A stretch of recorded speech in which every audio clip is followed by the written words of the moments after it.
You are now tuned in to the Osiris Effect with Dr. Funkenstein, right here on ATL Underground Radio. Good evening, ladies and gentlemen. Dr. Funkenstein is my name, and speaking truth to power is my game. I want you to live the life that you love and love the life that you live. From the frantic Atlantic to the terrific Pacific, be the best that you can be. And remember to shoot for the moon, and if you miss, hang on to the star that you are meant to be. Welcome to the Osiris Effect, and I'm your host, Dr. Funkenstein. Last week, we talked about the standard American diet and how it affects us and the dastardly blows it does to our health. Today's topic is how your thoughts and emotions can affect your health. Today we'll be joined by Dr. Stephen Tates. He is the director of Dr. Tates Wellness Center based in Atlanta, Georgia. He has more than 45 years of experience as a master herbalist, nutritionist, and lifestyle consultant. He has extensive knowledge and experience, and his extensive knowledge and experience has earned him the prestigious title of Diplomat of Integrated Medicine. Dr. Tate's blended approach of natural healthcare in conjunction with the traditional Western medicine, medical care, has earned him the respect worldwide. He is also the creator of the all-natural herbal product line, Dr. Tate's Herbs and Tonics. Dr. Tates, welcome to the show. Yes, sir. Thank you. My pleasure.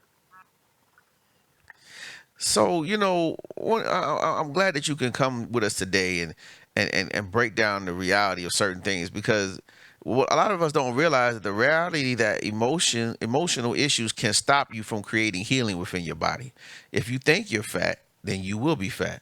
The mind is truly powerful, and it can be used to change your life for the good or the bad. Most of us just don't realize that we make that choice. Absolutely. Before I start talking about the thoughts and emotions that affect people, I want to kind of set some groundwork, because a lot of people don't understand that our body has the ability to cleanse, heal, and rebuild itself indefinitely, provided we give it the right ingredients. And understand what I'm saying?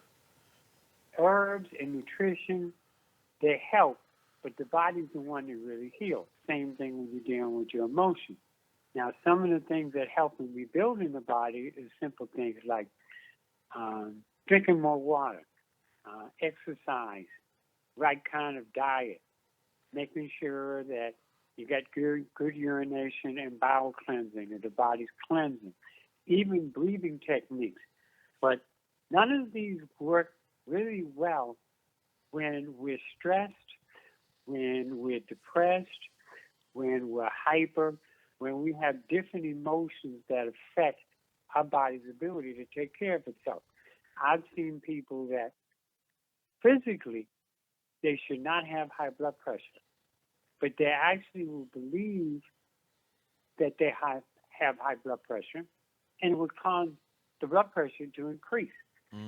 You hear about people who have ulcers, and many of those ulcers come from emotional issues. The understanding of this is to understand that every thought we think and every emotion that we feel affects every cell in our body. So if I think I'm old and believe I'm old, I actually accelerate the aging of my body.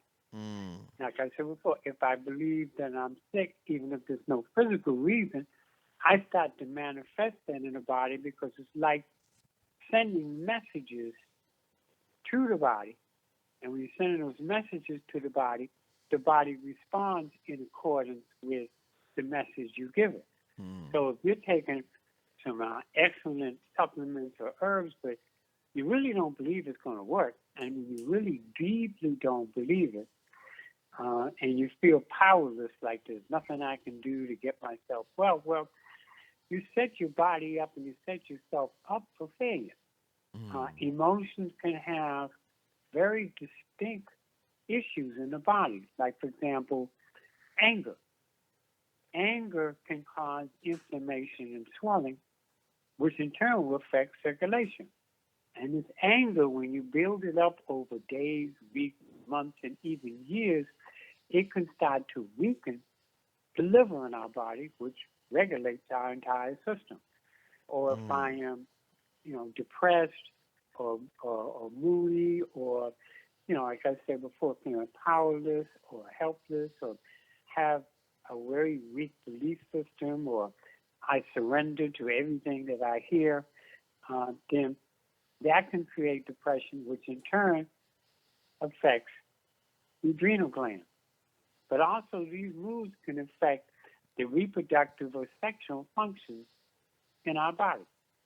So we have to be careful when we're looking at trying to change our health to have a positive attitude about the process that we're trying to take on, which really means that we have to do background on understanding our body or understanding the path that we're trying to deal with. You can have a good nutritionist or a doctor or a naturopath, and they'll be giving you the right recommendations. But if you're not on board with this, or you're suffering a lot of agony and bitterness, you affect your mind, which in turn affects the body. I've seen a lot of people that I see, they come in and their attitude is like, well, I've been sick most of my life.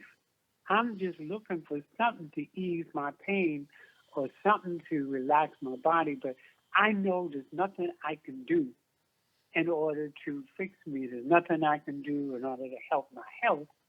So I'm just looking for a quick fix. And I tell people, well, you're in the wrong place. Because I'm going to tell you off the top that I don't just look at trying to get people to feel better. I'm trying to teach people what they need to do in order to help the body actually heal itself. So many of the conditions, whether they be glucose problems or blood sugar problems or cholesterol or arthritis, different kind of inflammation problems like MS and lupus and stuff, if you have the right attitude and you believe that you can get better, then when you're using supplements and herbs, they're going to work even better. I think I've seen that's people that they just surrender to what's going on in their body, or they have a lot of guilt, or they don't feel like they're worthy to be healthy or they're worthy to be alive, and then in turn just causes the body to crash and burn.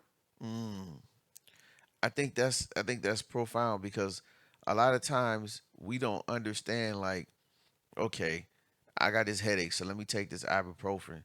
That didn't fix the problem of why you had the headache. It just covered up the symptom. It just covered up the symptom, but that's not telling you the root cause.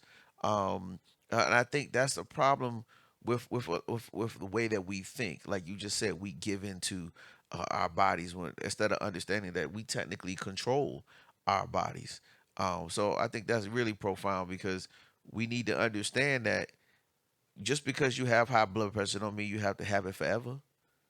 You can work your way off of that by doing specific things. You don't need to be taking these medicines forever. While some of the medicines they have their place, you know, but you don't have to just have a defeated attitude like you were saying. You are absolutely right.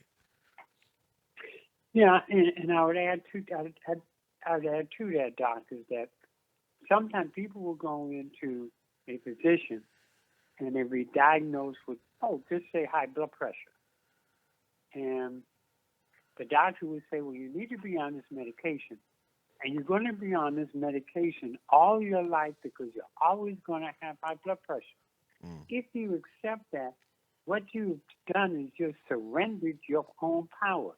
You surrendered your life, and when you do that, you become powerless. You just allow somebody to tell you that you have no hope except taking this medication. And if you don't take this medication for the rest of your life, you know, it will you'll always have a problem. But at the same time, the blood pressure medication is not dealing with what caused the blood pressure to come in the first place. Mm. Which some of that is caused from what you eat, like too much salt and fat and mucus and fried foods. But it also can come from the circulation being constricted because of the emotions we deal with. But so often I have people come in and they have a shopping bag, doc, full of pills. And then they have a shopping bag full of supplements.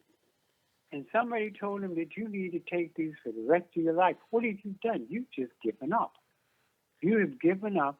And when you give up, you're not motivated to look at differences, or you're really not motivated to change your thought process.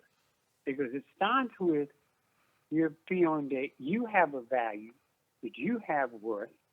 And then from you understanding you have worth, then it could start to change your attitude.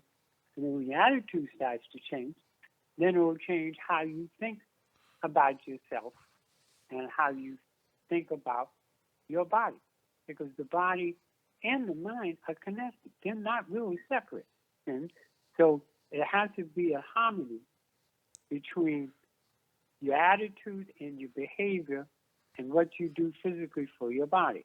If these two things are not in sync between your mind and emotions and the body, instead of having harmony, you end up with disharmony. And when you have the disharmony, then the body just breaks down even faster. I totally agree with you on that. When I was starting to develop my cognitive process, I used to always tell people age is in the mind. And my elders would look at me like I was crazy, right? But I told them there are days where I wake up and I feel like I'm 84, and there's days I wake up and I feel like I'm 14. So it's all in the Mm-hmm. mind. If I tell my body we good, we young, we in here, then that's it. Like I just turned 42 on the 17th, right? And one of my Uh-huh. friends that joked with me and was like, "Man, you getting old?" I said, "No, I'm not. I'm 8 years from middle age." He looked like, "What?" I said, "No, bruh. Like you ain't old when you hit 50. That's the problem with us. You shortening your lifespan by even thinking that way. I'm trying to see Moses years."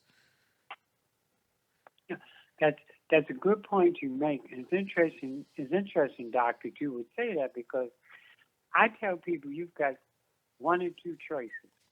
You can get older, or you can get older and old. And if you start to think that way, that's why you can see some people that look really young at 70 and other people look broke down at 40 Mm, because they start thinking old instead of just older. I mean, you're 30, you turn 31, you're 40, you turn 41. Well, yeah, you're getting older, but doesn't mean that the body's going to break down. right. I see that even with us as men because we tend to think that after mid 40s or early 50s or mid 50s, that our prostate and our sexual abilities is going to go downhill because we've gotten older.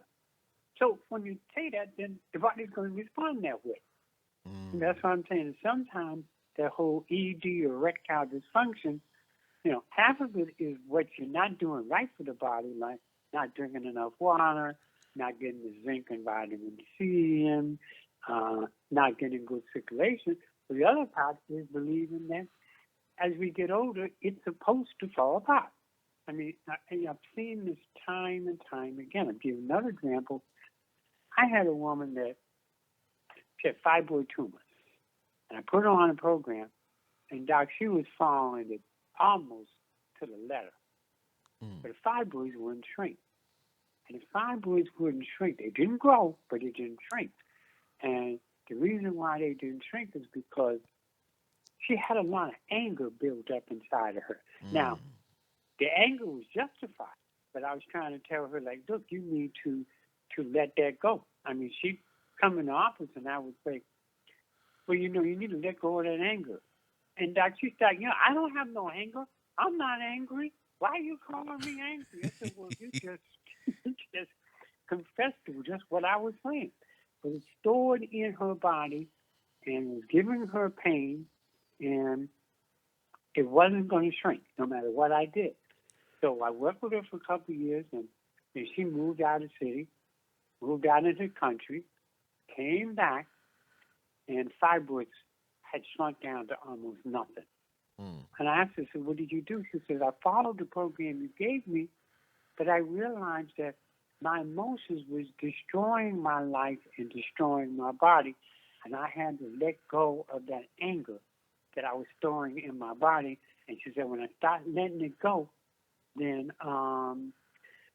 the fibroids just shrunk really quickly because now her mind and her emotions was in harmony with what she was trying to do physically. Mm. And I mean, that's the thing, a lot of people don't understand the power of the mind. And I mean, there's so many things that we can unlock if we just use the power of our minds and thoughts.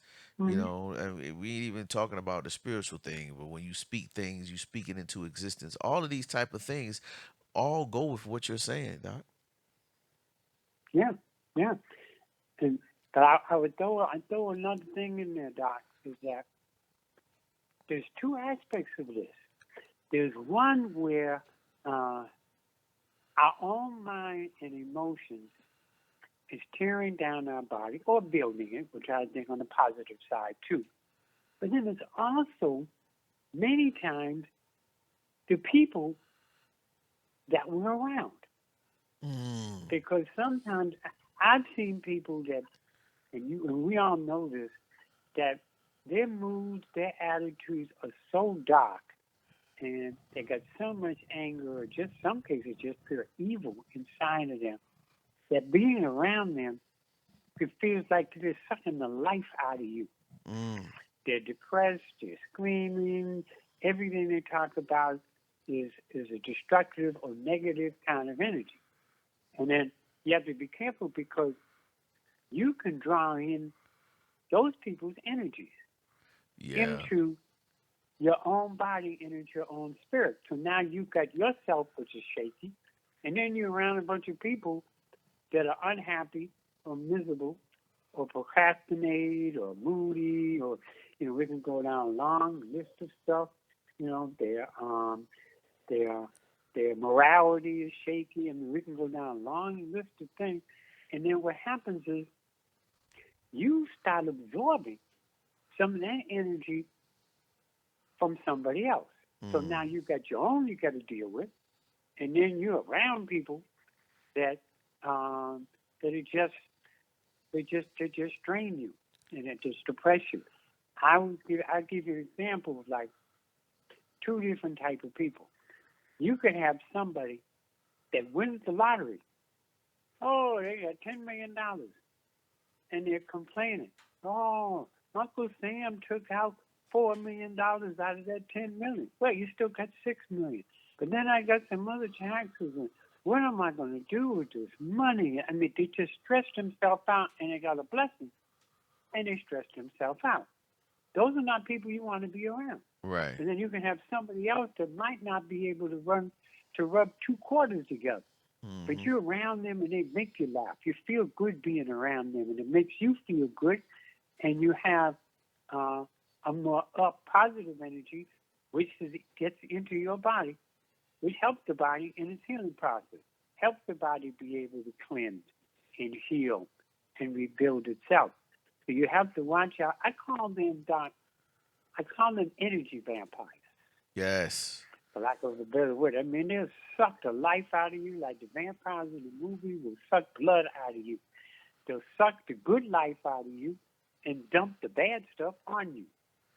That's facts. I And mean, then, because in addition to that, growing up as a youth, I had my dreams of going to Morehouse College, and I'm born and raised born in Harlem, raised in Queens, New York, South Side, Suicide Queens, and I remember being on the block with my boys, and they was like, "Hey man, you ain't smart enough to go to no Morehouse. You gonna be on the corner with the rest of us," and I was like, nah, bruh. I'm gonna go because I said right. so. But they was being dream vampires. You know what I'm saying? Sucking that energy out, like you talking about. And there's so many people that fall prey to that. And you are absolutely right. You gotta have people in your circle that inspire you, rather than deflate you. Right, right. I mean, And if you listen to that, you'd be right on the corner with them right now. Mm-hmm. you know, Mm-hmm. miserable and unhappy. They always saying misery loves company. They Yeah. want to bring you into that fold and have you and have you worn down and broke down. And you see that. Then another thing you have to be careful of, and when you're dealing with thoughts and emotions, is really what you listen to as far as music or even the kind of things that you watch on TV. Like, we just went through a whole political arena. I ain't going to name names, not even important. But I know people that will sit up before the election, during the election, after the election, when that thing happened on January 6th. I mean, they'd be glued to the TV, listening to every word and every scene that they see on TV. Well, what have you done? You absorb that disruptive energy inside your body, and now your body's pissed at you, especially your liver and your adrenals and your mind, because you sat up there and you listened to that all day, all night. You're on a different channel, flipping back and forth, seeing, what politician may have said or what was going on. So, see, you have your own self, then you have people around you, and then you have things that you look at and listen to on TV. Now, do I keep up on what's going on in the world? Absolutely. Because I got to be sure if I got to pack up and go left, instead of right, I want to know what's going on. Right. But what I do is I turn the TV down. I may read a little captions, and I got some music playing. I might have some Coltrane or Thelonious Monk or some Stevie Wonder or some Prince, Tchaikovsky's 1812 Overture. Yeah, I listen to that stuff too. And I got that playing. I'll read some of the captions and I'll go do something else. Okay.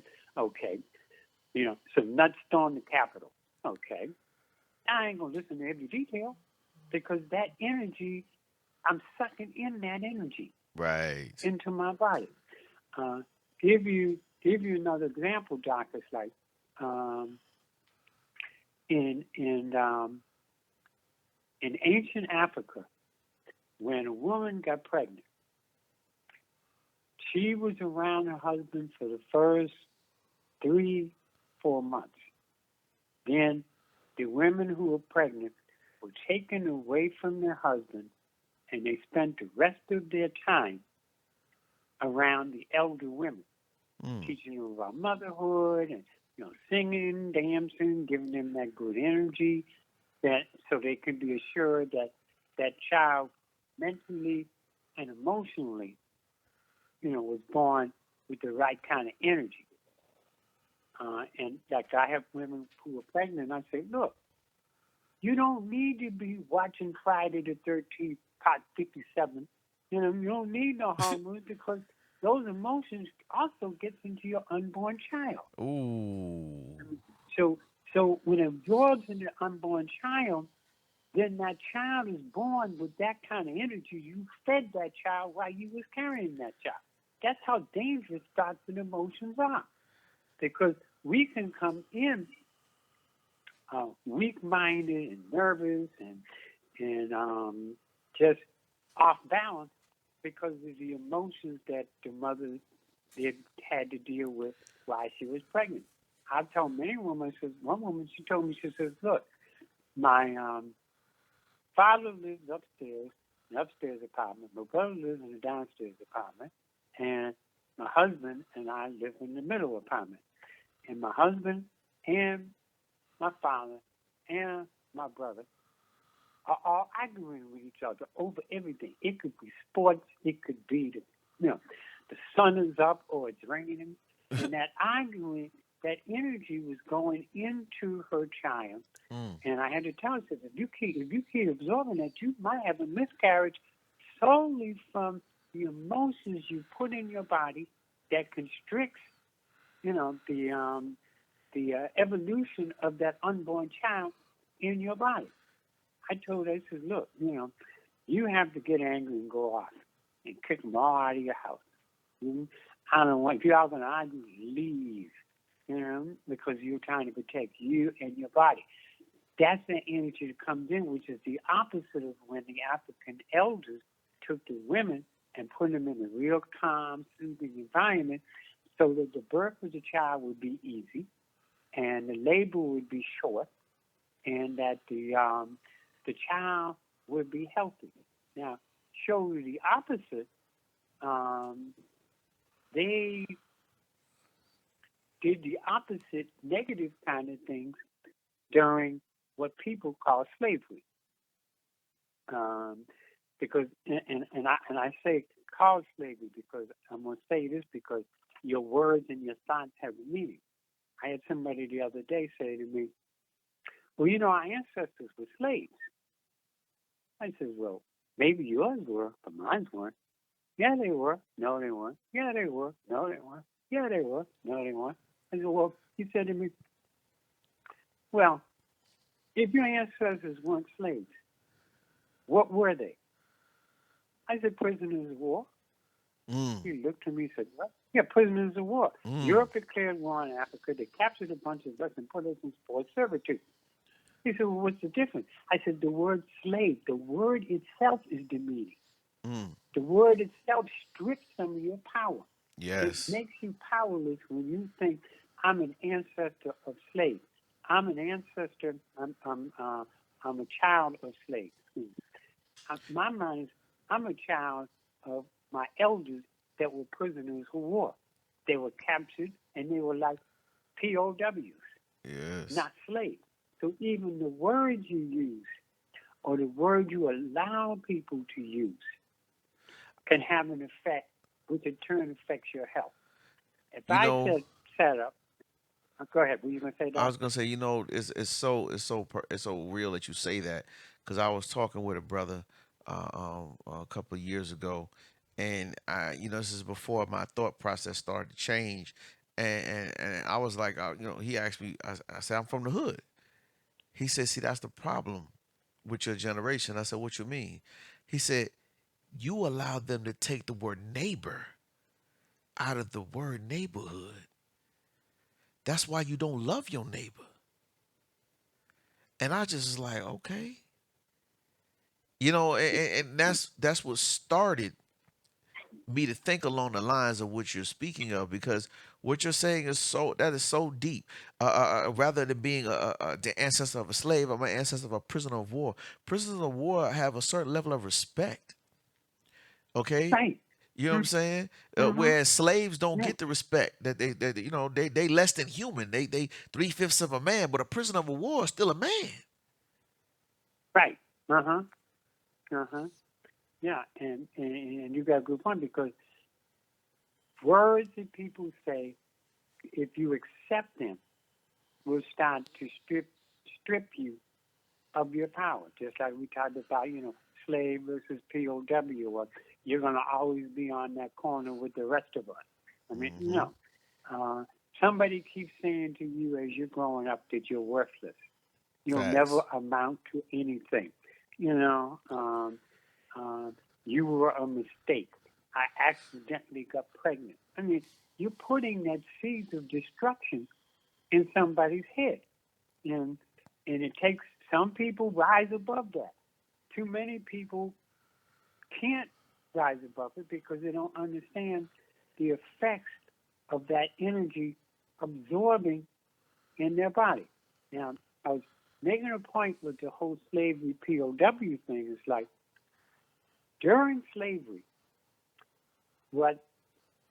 during what they call slavery, we're going to call it POW time. During that time, the wardens of the prison and the guards in the prison that we were in, and what they did both then and after we were supposedly freed, now I use that word supposedly, and supposedly freed, what they used to do with women that were pregnant during that time is they would have the woman observe something horrific, like her man being whipped or hung or beaten half to death or somebody in the family beaten half to death.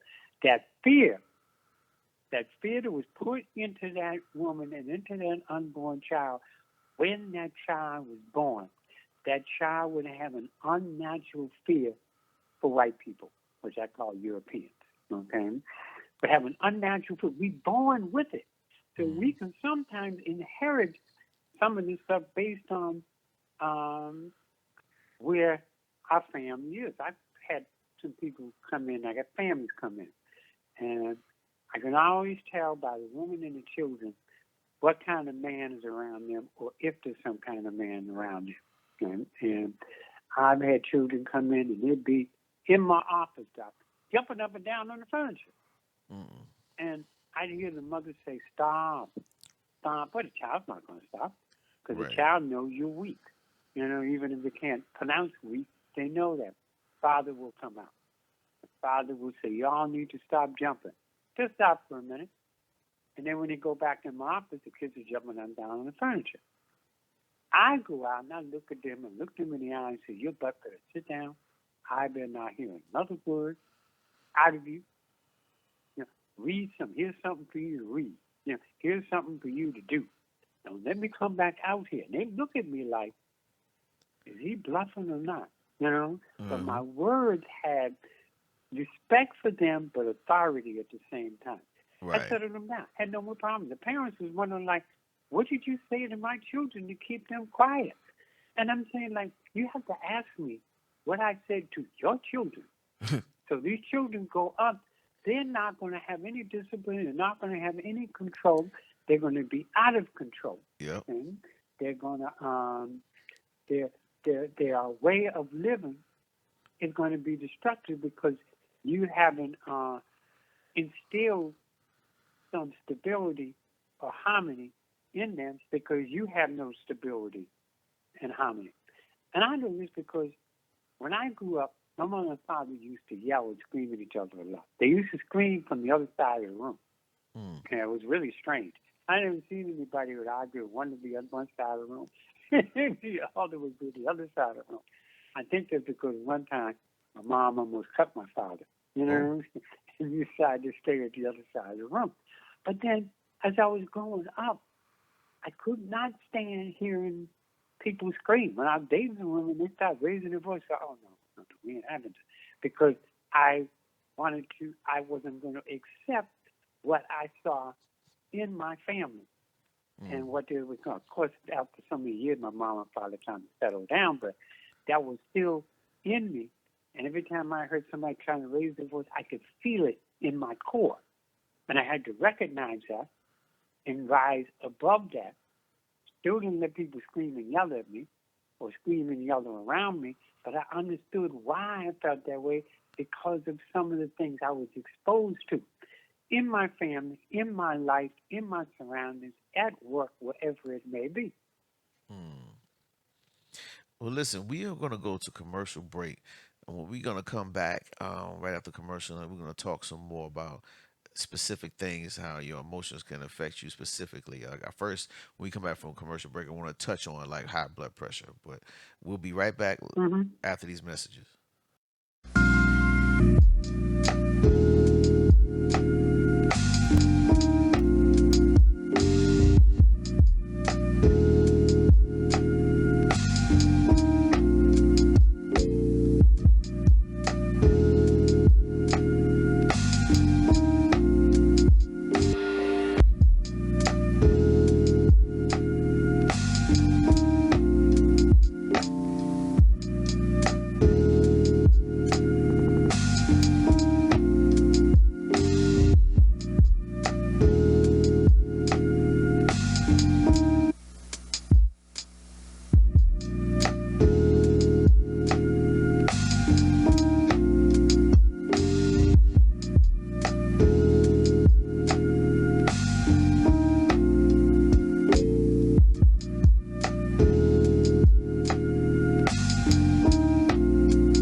You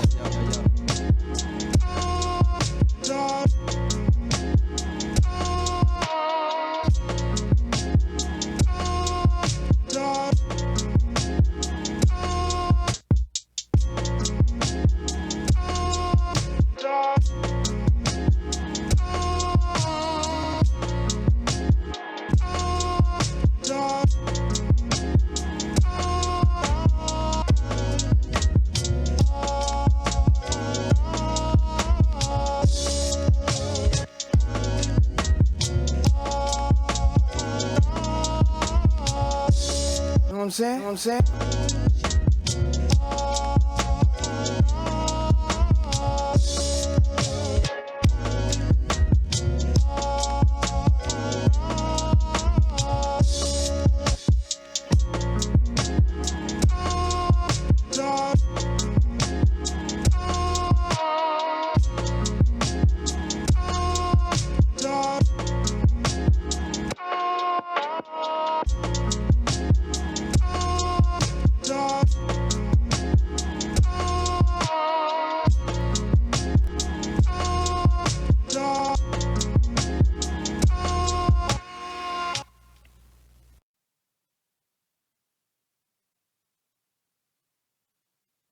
All right, ladies and gentlemen, welcome back to the Osiris Effect.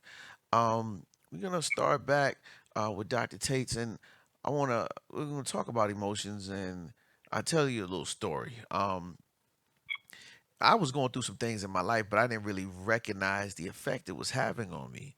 My mother was stage 2 breast cancer. I was full time PhD student, flying back and forth, making sure I took care of my mother and cooked and fed her and took her to chemo, and then trying to fly back to Iowa to go to class and this, that, and the third. Amongst dealing with other things, breaking up with my ex fiance all at the same time. And one day, I just happened to take my blood pressure, and it was 179 over 101. My mom was like, "You about to kill yourself? What's wrong with you? You need to go." Da, da, da, da. And I'm like, "But I don't. I feel fine. Like I don't. Like I don't." She said, "That's blood pressure is the silent killer. You ain't gonna feel nothing. You know what I'm saying?" It's like you got. She's like, stress is what's making you deal with this. Because I wasn't eating crazy. I wasn't at Kentucky Fried Chicken every day. As a matter of fact, at that time in my life frame, I stopped eating all kinds of red meat. I was a pescatarian. So I was like, I don't understand. I'm not eating the standard American diet. So why am I like this? Why is my health in such a downward spiral? But I was dealing with several deaths in addition to everything that I had said, that I just listed a second ago. And what my mother helped me realize was that stress, the emotions that come along with stress, they can really affect your body. And that's why I was in that crisis mode type of situation. So please talk about specifically how different emotions can affect different and cause different illnesses in the body. Oh, sure. Uh, I would start. I would start with even with the blood pressure you're talking about. What happens is when the circulation of your blood gets slower and slower and slower, and you've got more clogging in the arteries and veins, it causes your heart to have to pump and work harder. And any machinery that is caused to work harder, the pressure of that machinery will go up, including our body. Now, this could come from blockages from our diet, but it also can come from stress and anxiety, because the stress and anxiety will tighten and constrict those arteries and veins and constrict the blood flow. So when the blood is not flowing the way it needs to, the heart is trying to compensate by trying to pump it harder to get that blood moving. And then what happens is the blood pressure elevates. And this can come strictly come from stored up stress and anxiety. And one of the things, Doctor, I want to kind of mention too is that we can store up stress and anxiety in our body for years, Mm-hmm. decades. Is that Mm-hmm. you could have a crisis or several crises that have happened, and these crises are now gone. But the effects of that is still in your body if you don't know what to do to try to eliminate that from the body, which I'm going to give some examples before we finish up. But it can store, and you could shut it down, but it's in there like a ticking time bomb. And You know, you from absolutely stuff right. that you grew up.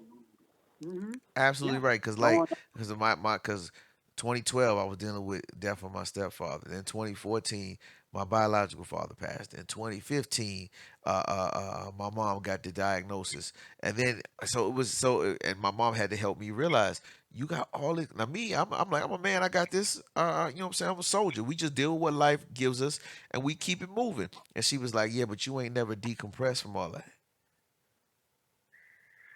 Yeah, yeah. I can see that. But now, I would throw some out.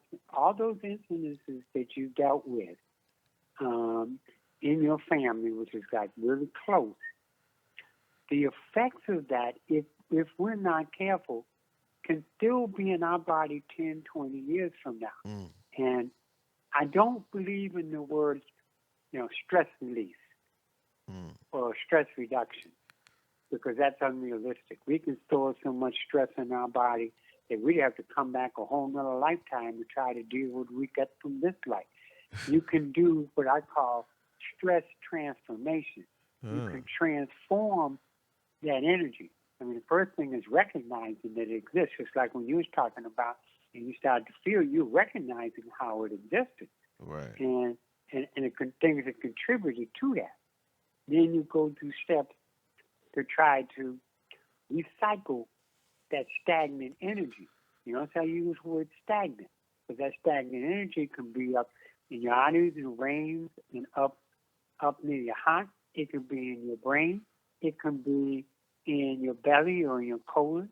It could store in your sexual organs, or all of the above, which then will start to tear down the body, and then your emotions are down naturally because of what you've had to deal with, with deaths in your family and other kinds of traumas, which a lot of us, some point in our life, end up dealing with. Mm-hmm. Remember the old saying where they used to say, our elders used to say that you were a pain in the neck. Remember that terminology? Yeah. Okay. That terminology now we look at as figuratively, Mm, but back in the day, they meant that literally. You caused me to have pain in the back of my neck because of all the nonsense you're doing or what you're talking about. Another mm, example is like constipation and not having good bowel movement. Good bowel movement is like a couple of times a day, not a couple of times a week, can create disruption through your whole body in the back of the waist, cause blood not to circulate well, wear down the nervous system. Constipation can contribute to stress, and stress can contribute to constipation, which will alter somebody's mood all by itself, let mm. alone other stuff you deal with at home, work, wherever you may be. So that other terminology you used to hear when our parents and grandparents used to say, did you know you're full of it? And when they were using that terminology, they were really expressing the fact that you're acting up, so you must be constipated and clogged. Yeah, great. So both of it wasn't figuratively, they meant it literally. You acting up, you must be constipated. And so you could go get you an enema, drink you some prune juice, get out whatever's screwing up the inside of your body out of your body. Mm. And the point in that too is that every nerve channel in your body passes in and out of our large and small intestines or our colon. So when that is clogged, it can set a steam effect in our nervous system. Forget the fact that, we may have some knuckleheads in our family or the job situation or our relationships or just what's going on with us in this country and, the pandemic or the weather changes. We absorb all of that. It's like that incident in Texas. I got family in Texas. I can pray for them. There's nothing else I can do. I can crash and burn behind the scenes that I see, but I'm not going to allow myself to go down that way, because then I become ineffective to everybody else around me. Right. And then that constipates me. That affects my blood flow, which elevates my blood pressure. And now, Alzheimer's and dementia is not enough water, not enough oxygen, and stress and anxiety as we get older. There's another physical thing that stress and anxiety can contribute to. And then stress and anxiety, if you're drinking enough water, can still dehydrate you. You can be drinking plenty of water, or you're stressed, or you're emotional, or you feel powerless, or you surrendered who you are, or you have emotional addictions or physical addictions and stuff. Well, it causes your body to become dehydrated. When it becomes dehydrated, the body starts to shut down. I mean, it's amazing. And my point is that, Doc, your audience needs to understand that it can come from a variety of different angles at you. Sometimes all at one time, like you were describing. 1 year was this, next year was this, a couple of years later was this, and that stuff just adds up and causes us to crash and burn. And then we're in agony and in bitterness and depressed. So what are some things that we can do to redirect that stagnant energy? A good question, okay? Good question. You must be psychic, because I was getting ready to go in that direction. Okay. Well, the first thing, and it may sound strange, is we have to learn how to love ourselves unconditionally. I've had people, especially women, I said, look, when's the last time you touched your intestines or your liver or your heart and rubbed around that area and tell your body that I love you? I love you, kidneys. I know I screwed up with that alcohol and that beer I had all last week, but I'm going to drink more water, and I love you. Or your heart. Or if you got, like, I have some women who have, like, tumors in their breast. I tell them, you touched it. You touch your breast. You rub it like you rub a child, and tell your body, I love you. And I know I've screwed up. I'm going to get off that fried foods or some of the other junk I've been eating. I'm going to make changes. Well, what are you doing?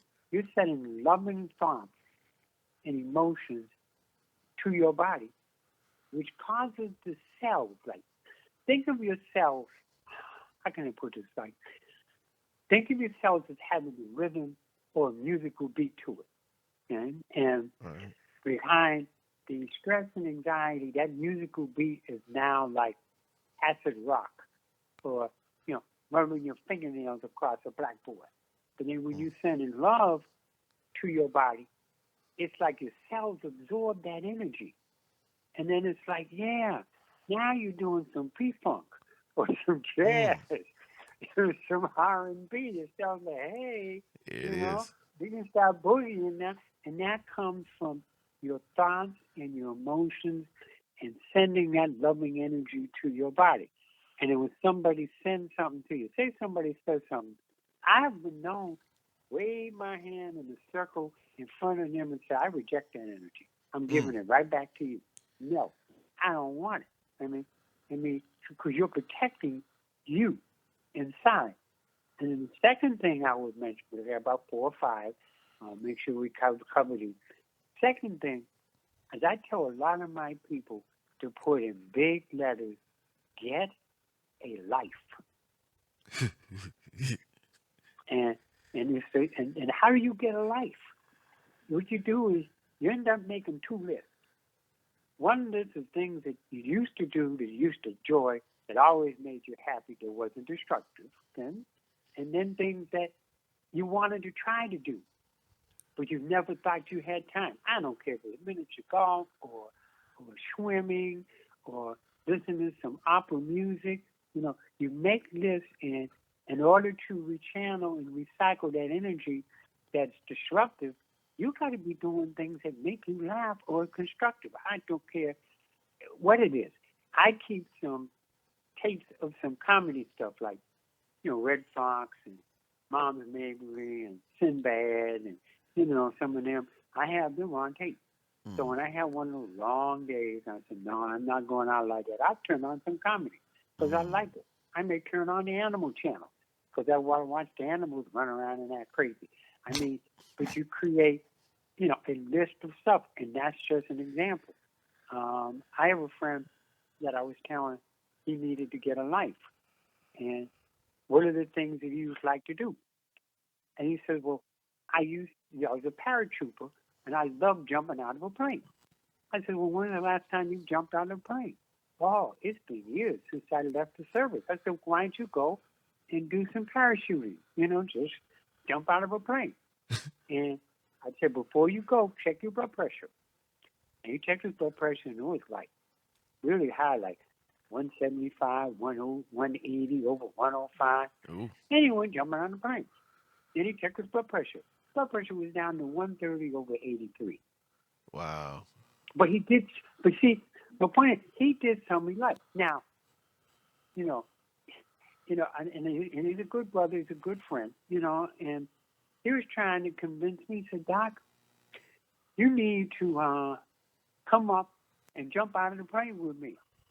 And I'm not going to say what I said was real comfortable, but I said, no. No. I said, that's relaxing to you. The fact that I am going to volunteer to jump out of a plane, just the thought of that was going to elevate my blood pressure and contribute to stress. He said, well, then you can go up in the plane with us and just watch me jump out. I said, let me explain something to you. Not only am I not going to jump out, I'm not going to be in a plane where other people were jumping out. That's something that you like. So that list you make has nothing to do with anybody but yourself. Right. Things you used to enjoy doing that life got in the way. Things that you always want to try to do. I had another person, he said, Doc, I've always wanted to go to some Shakespearean plays. See Othello and Hamlet and all that kinds of stuff. And I told him a couple places to go. And he went, and he came back to me a couple months later. He said, Doc, I realized that I can't stand Shakespeare. He said, oh, you want to do this? I thought I might like it, but I can't stand it. But it made me get out and do something. Now I'm going to try some other things. Right. So, and that helps with your emotions and your thoughts because you create that list. Now, in addition to that, and we'll go back if you have some questions beyond that, the next thing, believe it or not, is water consumption. Pure, plain water. Because the emotions in our system that are disruptive creates a fire in our body which dehydrates the body. So you want to get that 48 to 64 ounces of room temperature water in every day. To re-moisturize the kidneys, the liver, the heart, the lungs. Then with that, you also want to learn how to do abdominal breathing and rhythmic breathing. You want to learn abdominal breathing, but then the rhythmic breathing, because the rhythmic breathing will help recreate your natural rhythm that you've been off. Then you can do healing sounds, which could be music or chanting or prayer or whatever seems to work. But you want that water, you want that breathing, you want some exercise, yoga stretching or being in a swimming pool. Like, Doc, do you know how to swim? Yeah. Okay. When you get into a pool or when you get in the water at a beach, what does your body automatically do? It relaxes. Yes, it does. Your body says, well, damn, man, this feels good. Because we're 3/4 water or fluid. So when we're in, we put water in the body and water around the body. So because when you go to the beach, put your feet in that soft sand or get in that ocean or get in that beach, it calms your body down. So it's transforming some of that stored up anxiety and stress. That's what I'm saying. We have to have a life, but that life also has to help us physically get in better shape. So swimming, yoga, stretching, something to help strengthen the body, increase the circulation. But swimming and yoga and abdominal breathing is really calming and helps the body start to recycle stuff. So we get a life, we make a list, we stay away from toxic people as much as we can. That word toxic people or energy vampires. We do our breathing, drink our water, do our healing sound, whether we doing some chanting or 23rd Psalms or whatever may seem right for you. You start doing these things, then your liver becomes happy. Your kidneys become happy. Your thyroid starts to relax. The blood circulates better. Your heart beats softer and calmer because you're not doing things that will throw you off. But then we will get tripped up. Somebody will say something, catch us off guard, and absorbs in your body. And I've had that happen to me, even as much as I know. You know what I do? I laugh. I say, oh, yeah. The person got me that time. But they'll never get me again. I'll be ready for it next time. So you don't, oh, no, I let that stuff absorb in me. It's going to screw with my body. You just laugh it off and say, no, I'm not accepting this. They got me for a moment, but I'm back to myself again. Right. I mean, that's wonderful, ladies and gentlemen. We coming to the end of the show, and I want to make sure I put this out there. I met Dr. Tates back in 2007, and I started taking one of his products, Vinegar of the Four Thieves, and that was the last time I had a cold. It was the last time I had the flu. Now, before that, it was like clockwork. I would get the flu once a year, then I'd be good. I ain't had the flu since '07, thanks to this doctor. So, ladies and gentlemen, take heed to his words. Listen to what he's saying because he knows what he's talking about. Dr. Taste, tell him a little bit about your practice. Well, I have a practice, and I have people that come in, and we work out a whole program for them based on the combinations of problems they have physically and emotionally, and then I coach and guide people through those issues. I don't care what it is. If you're HIV positive, you got cancer, you got high blood pressure, you got diabetes, or you're just depressed, or any combinations of stuff, we develop a plan step by step to help you understand how to take care of your body. And then whatever products are necessary, I may tell you what health food stores to go to, or I may have some things like the vinegar of 4 Ds, which is good for, viruses and pandemics and stuff. I have them available, but most of the time I send people to where they can get stuff, and it doesn't cost as much money as in some places they might end up going. So I serve as people's coach. I won't be a coach or a guide or consultant. Troublemaker when you don't do right, but I'm going to be there for my people, and I'm always there for my people. Here it is, ladies and gentlemen. Can I leave you my number, Doc? Yes, go ahead. Okay. Best way to reach me is 404 943 1171 or 404 435 9336. And I'll repeat that second one, 404 435 9336. Now, if you call, mention that you heard me on this show, so then I can give you some extra consideration because, I like Doc and, he's about helping people. He cares about people, which is why he does this. So, you mentioned that you heard on this show, then I'll give you some extra special consideration as far as your price and stuff. Well, we appreciate that, Doc. I definitely appreciate it, and we appreciate you coming on the show and enlightening us the way that you have because this is not information that we get often, and it's information that can really change the course of our everyday life and allow us to really live our lives instead of just going through life. Absolutely. So, ladies and and I want gentlemen, to thank you. Oh, go ahead. I just want to thank you for what you're doing and how you're offering stuff to people. Hey, man, I appreciate that, man. Thank you. Ladies and gentlemen, thank you for tuning in. And as always, remember, protest like Martin. demand like Malcolm, lead like Harriet, resist like Ashada, fight like Toussaint, sing like Nina and rap like Gil, write like Gil, agitate like Douglas, organize like Garvey, and build like Black Wall Street. Until next week, ladies and gentlemen, where we'll be talking about mental health. God bless. Good night.